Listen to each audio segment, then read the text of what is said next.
Hello पिला माने आपण मानकु आम यूट्यूब चैनल को स्वागत करुछि। तुम्हें मैंने जानिथिब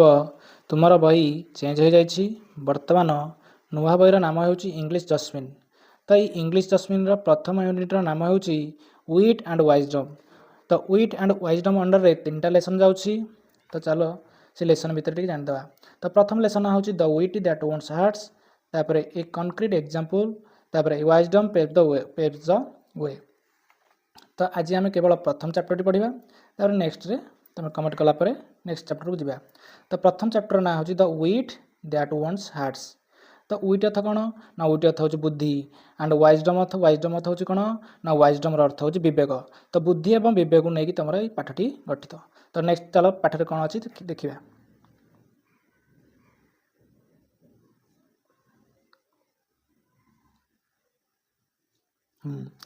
तो चलो तो तुम जानी तुम पूर्व बही रे प्री रिडिंग थिला, व्हाइल रिडिंग थिला, पोस्ट रिडिंग थिला। तो प्री रिडिंगटा विषयर पूर्वानुमान करता है, पूर्व सूचना देता है। तो ये बही भी सेमती किसी पूर्व सूचना देती। तो से पूर्व सूचना विषय मुझे तुमको किसी सिंपली जन दूसरी। तो कौन कही तो ये विषय कौन कहूँ देख, चल पढ़िया। Read the short story given below. तो देख कौन लिखाई। Once Shiva and Parvati held a competition between their sons Ganesh and Kartikeya.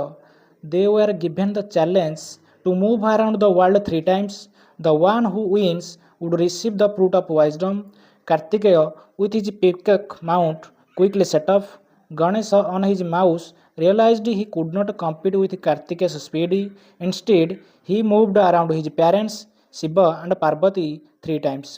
He took for them as his entire world. Pleased with his devotion and wisdom, Shiva and Parvati gave him the divine fruit. तो पिला माने तुम भल भाव जानिथिबो हमर जो पुराण अनुसार गणेश और कार्तिक भीतर जो कंपटीशन लगी से कंपटीशन विषय पर आधारित। देख कौन कहूँ once Shiva and Parvati held competition. तो कौन कले शिव और पार्वती भितर गोटे कंपटीशन होगापी पुत्र जो गणेश और कार्तिक भितर एक कंपटीशन करने योजना कले। They are given the challenge to move around the world 3 times. से चैलेंज देले, कौन चैलेंज देले जे पृथ्वी चारिपटे 3 थर घूरी आसे चैलेंज देले। द वन हु विन्स एवं कौन प्राइज कौन घोषणा कले, प्राइज कौन घोषणा कले ना द वन हु विन्स जो जनक जितब would receive the fruit of wisdom would receive the fruit of wisdom. सी ताकू सब बुद्धिमान देवता बोली उपाधि मिल। तो Kartik with his peacock mount, ये माउंट शब्द अर्थ है कौन ना माउंट अर्थ है बाहन। तो कार्तिक पिकक माउंट, पिकक जान तुम मयूर, मयूर बाहन सहित क्विकली सेटअप, सेटअप अर्थ है कौन सेटअप अर्थ है आकाश में उड़ी जाए यात्रा करिया। तो से पृथ्वी को 3 थर घूर्णन करने यात्रा चलीगले, जल्दी चलीगले quickly. Ganesh on his mouse, किंतु गणेश अन हिज माउस मूषक बाहन उपर रियलाइज्ड ही कुडंट रियलाइज मैंने जानीपारे he could not compete with Kartikeya's speed. Kartikeya speed को से कम्पिट करें ना बोली रियलाइज कले। इनस्टेड ता परिवर्ते से कंपिटिशन भाग ना परिवर्ते कंपिटिशन यात्रा कर परिवर्ते से कौन कले ना से बुद्धि खटाई ही मूव्ड अराउंड हिज पेरेंट्स। से पेरेंट्स अत कौन पितामाता चारिपटे घूरिया लगे। मूव अराउंड अत कौन घूरिया लगे। Shiva and Parvati 3 times, Shiva and Parvati parents पितामाता चारिपटे 3 थर घूरिया लगे। He took for them as his entire world pleased with his devotion and wisdom. Shiva and Parvati gave him the divine fruit. गणेशंकर यही भक्ति आ बुद्धि देखिकी शिव पार्वती कौन कले यही उपहारटी देले। तो तुम जापर तुम विषय तो बुद्धि और विवेक मनुष्य जीवन में कौन कम आसो। तो से विषय ये विषयटा कौन आधारित देखिए कौन विषय अच्छी देखिए। लेट्स गो चलो चलो देखा। देख पिला माने ये 4टा रिडल्स अच्छी, प्रहलिका अच्छी, पजल्स अच्छी। से पजल्स गुड़ाक पढ़ी दूसरी एवं ये पजल्स गुड़िकर उत्तर जाना गले तुम वीडियो को शेष पर्यटन देखा पड़ो। देख फास्ट पजल्स ना हूँ कौन ना I can be a friend or foe depending on how you use me. I can bring both joy or pain what am I. से कहूँ I can be a friend or foe मु कौन तुम सांग हो पारे एवं शत्रु हो पारे। Depending on how you use me, depending on how use me माने तुम मत कौ निर्दिष्ट वृत्ति रे व्यवहार करुच्छ ता अनुसार मु तुम शत्रु एवं कौन सांग हो पारि। आई can bring both joy or pen मु तुम उभय कौन कष्ट एवं आनंद आनीपारि। व्हाट एम आई ताले मु किए। तापरे नेक्स्ट इडियमटा पढ़िया the more of me you take जिते मते अधिक नब the more you leave behind तुम मते सेते पछर छाड़ीदेव ह्वाट एम आई ताहले मु किए तार नेक्स्ट रिडिकल पढ़िया आई कैन बी मेजर्ड मते मपा जाई पारे मेजर्ड अर्थ है कौन मपा जा मेजर्ड अर्थ कौन मपा जा but I can not be touch कि मते छुई पारिबो नाही आई can be spend but I can not be saved मते केवल अतिवाहित करा जाइबो स्पेंड अर्थ कौन अतिवाहित करिया but I can not be saved मते किंतु संचित करी रखि पारियो नाही व्हाट एम आई तार next last idiom you see me in the water but I never get wet what am I तुम मते पानी रे देखि पारियो but I never get wet मु किंतु केबे भी ओदा हेबी नाही व्हाट एम आई ताल मु किए कुह तो ये जो चारटा इडियम अच्छी 16 पृष्ठार आम पढ़ा यार 16 पृष्ठार तुम उत्तर पाइपर जदि उत्तर न जान जदि उत्तर तुम जान मत कमेंट सेक्शन में लिखिकी पठाओ है ये किसी गोटे क्वेश्चन अच्छी किसी डिस्कसन उपर क्वेश्चन अच्छी देखिए ये क्वेश्चन उपर डिस्कसन करिया why are the qualities like humour and wit important in a person गोटे व्यक्ति मध्य ह्यूमर अर्थ कौन हास्यात्मक गुण ह्यूमर अर्थ कौन हास्यात्मक गुण मजालिया गुण एंड विट इंपोर्टाट विट अर्थ कौन बुद्धिमान गोटे मनुष्यर भितर ह्यूमर हास्यात्मक गुण एवं बुद्धि कहीं दरकार कहीं आवश्यक why do think kings and queens prefer to have witty people among their courtiers courtiers माने कौन राजप्रसाद कट्यर्स माने कौन राजप्रसाद कहीं राजा और राणी मैंने ज्ञानी लोक मानक राजप्रसाद स्थान दे था तो ये विषय पढ़ले ही तुम जापर कहीं स्थान दे था कहीं ज्ञानी गुणी मैंने समाजर शीर्ष स्थान में था कहीं गोटे व्यक्ति को सफलतार शीर्ष पहुँचापी बुद्धिर आवश्यक थाए if you are asked to solve a disagreement between two people what approach would you take जदि किसी दिज लोक मध्य डिसएग्रीमेंट हो जाए अराजी हो जाए किसी गोटे विचार को लेकिन अराज फैली जाए ताल तुम कौन कर तुम कौ अप्रोच नब कौ अप्रोच को लेकिन घटनाटा को समाधान कर तो ये विषय पढ़ले तुम एपरी दृष्टिकोण आसीज have you ever been in a situation where a small misunderstanding led to a big problem तुम केवल एमती सिचुएसन पढ़ कि गोटे छोट मिसअंडरस्टैंडिंग गोटे बड़ प्रोब्लेम सृष्टि करुँची कि झिमेडी खेल महाभारत तुम शुणिथब है गोटे छोट मिसअंडरस्टैंडिंग गोटे बड़ प्रोब्लेम कौन स्वरूप नहीं जाए हाउ वाज इट रिजॉल्व्ड यह केमी समाधान कराए तो ये विषय पढ़ले आम से सब जाना तो चलो नेक्स्ट विजन लेट्स रीड तो ये हूँ देखिपार तुम ये हूँ तुम राजा राजा थ्रोन है तो विषय पढ़ले आगे चलो धीरे धीरे पढ़िया तो स्टार्ट कर आग पढ़ी दूसरी धीरे धीरे जो मैंने पढ़ार असुविधा थो से सुविधा हम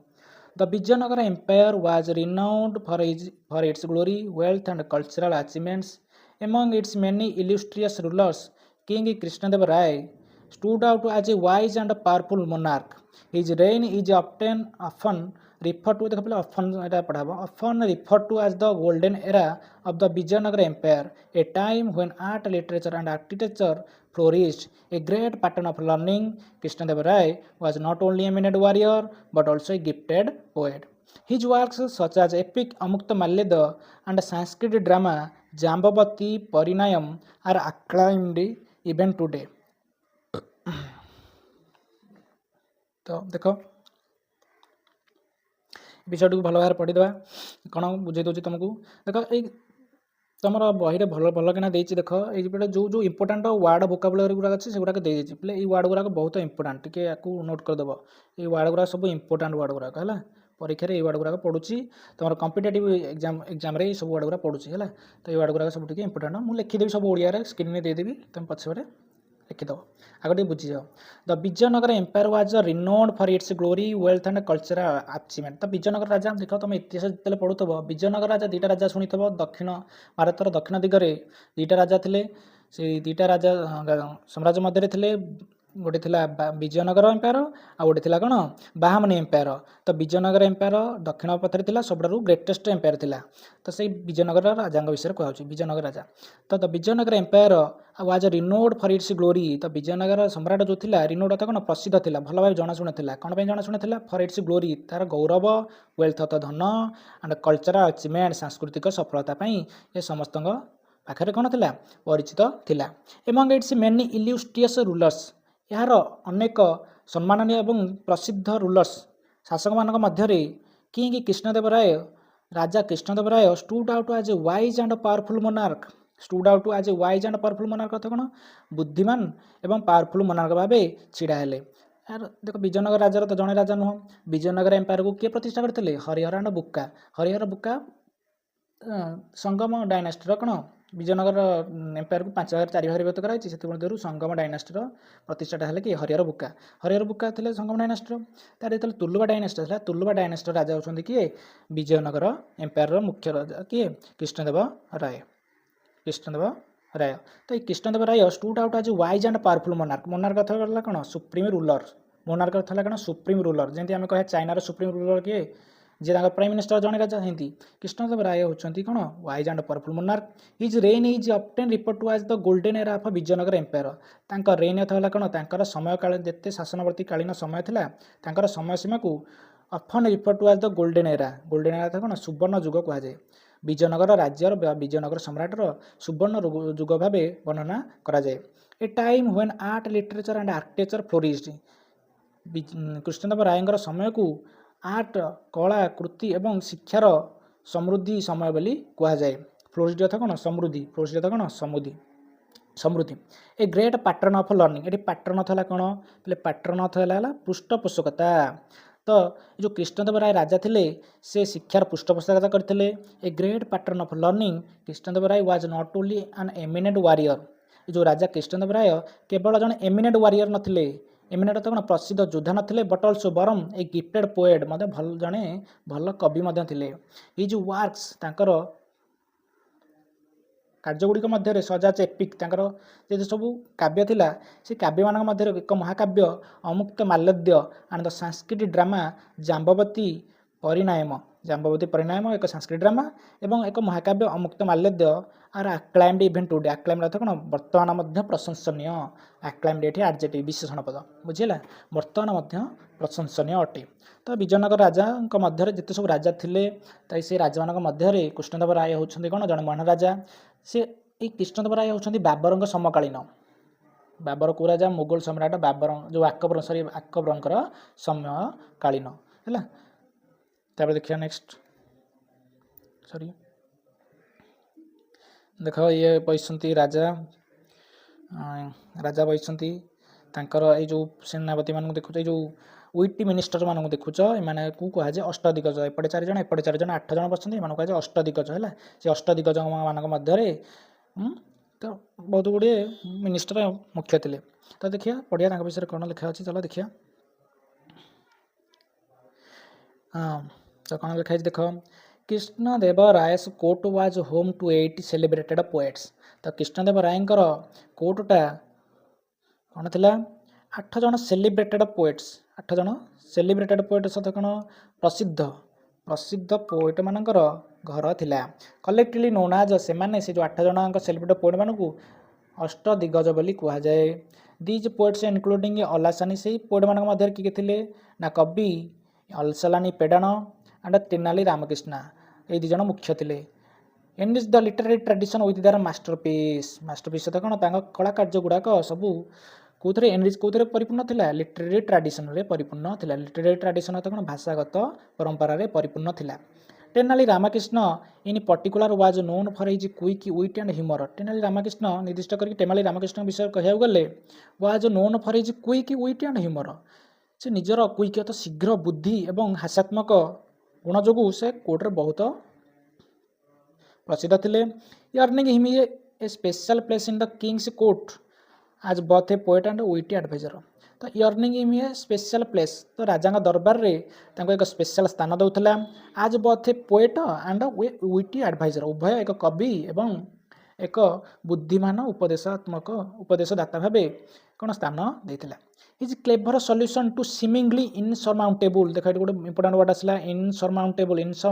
अर्थ गला कौन अनडिफिटेबल अपराजय इज क्लेभर सॉल्यूशन तांकर ये जो चतुरता समाधान गुड़ाक कौन करता ना टू सीमिंगली इनसरमाउंटेबल प्रोब्लेम्स अर्थ कौन जो असुविधा गुड़ाक केते भी कौन करा समाधान करा बहुत जटिल हार्ड टैक्स गुड़ाक जोड़ा कहे हार्ड टैक्स जोड़ाक बहुत जटिल समस्या से कौन करती बहुत सहजरे से गुड़ समाधान करें गुण जो ये गुणटा made him a beloved figure in the empire's history टोटाल सम्राटर इतिहास रे एक बिलव्ड फिगर एक उपयुक्त फिगर भाव एक उपयुक्त चरित्र भाव स्थान देता नेक्स्ट देखिया even the wisest rulers face moments of disharmony and one such time देख एक दिन घटना कौन है even the wisest ruler face moments of disharmony even अर्थ कौन जदिओ बा थरे एकदा the wisest rulers face moments of disharmony जिते एक मीटिंग बसला एक घटना पर चर्चा होता से जिते सब बुद्धिमान रूलर्स थे बुद्धिमान शासक थे बुद्धिमान शासक फेस मोमेंट्स ऑफ डिसहार्मनी जिते बुद्धिमान शासक डिसहार्मनी तो कौन असमन्वयर मोमेंट्स को फेस करती से ये घड़ी मुहूर्त at on such time the king had a quarrel with his queen राणी सहित कौन राजा कौन होगा बद होगला राणी ना कौन थी थिरुमलाम्बल कौन ना था थिरुमलाम्बल ओभर ए सेमिंगली ट्रिवियल मैटर केवल एक तुच्छ मैटर एक तुच्छ घटना उपर राजा राणी थिरुमलाम्बल भितर एक झगड़ा घटीगला यही समय कौ समय एक घड़ी मुहूर्त जो समय कि वाइजेस्ट गुराक परस्पर मध्य कौन होते डिसहार्मनी असमन्वय थे से घटना घटीगला फॉर वीक्स केते सप्ताह है did not utter a single word to her केते सप्ताह है राजा राणी थिरुमलाम्बल को एक पदवी कहले ना एंड इन इज फ्रस्ट्रेशन रे यही विरक्तिजनक घटना stopped visiting her altogether राजा राणी थिरुमलाम्बल को कौन थिरुमलाम्बल को भेटा बंद करदे his absence cast a shadow राजांकर यही एब्सेंस जो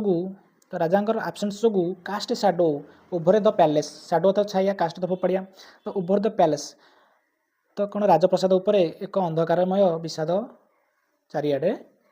तो कौन चारिआडे कौन होगा स्प्रेड होगा